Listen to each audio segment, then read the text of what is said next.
అమెరికాకి సంబంధించి ఒక సంచలనాత్మకమైనటువంటి విషయం. ఇక ఎలాన్ మస్క్ కావచ్చు, డోజ్ కావచ్చు, తర్వాత అమెరికా అధ్యక్షుడు ట్రంప్ కావచ్చు, దాని మీద దృష్టి పెట్టాల్సినటువంటి అవసరం ఉంది.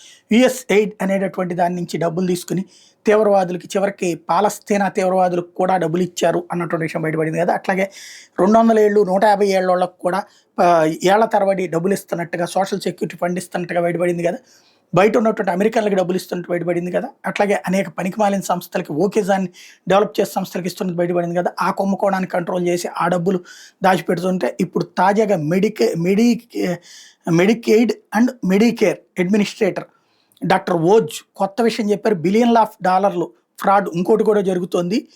యుఎస్ఎయిడ్ కంటే చాలా పెద్దదైనటువంటి కుంభకోణం అన్నటువంటి విషయాన్ని చెప్పుకొచ్చారు. ఈ ఇన్సూరెన్స్ని బేస్ చేసుకుని అతిపెద్దదైనటువంటి జరుగుతోంది. అది గనక సరిగ్గా వెలికి తీస్తే అమెరికా ఏంటి ప్రపంచం అంతా వణుకుతుంది, అతిపెద్ద కుంభకోణం అని చెప్పుకొస్తున్నారు. అదేంటో బయట పెడితే బాగానే ఉంటుంది.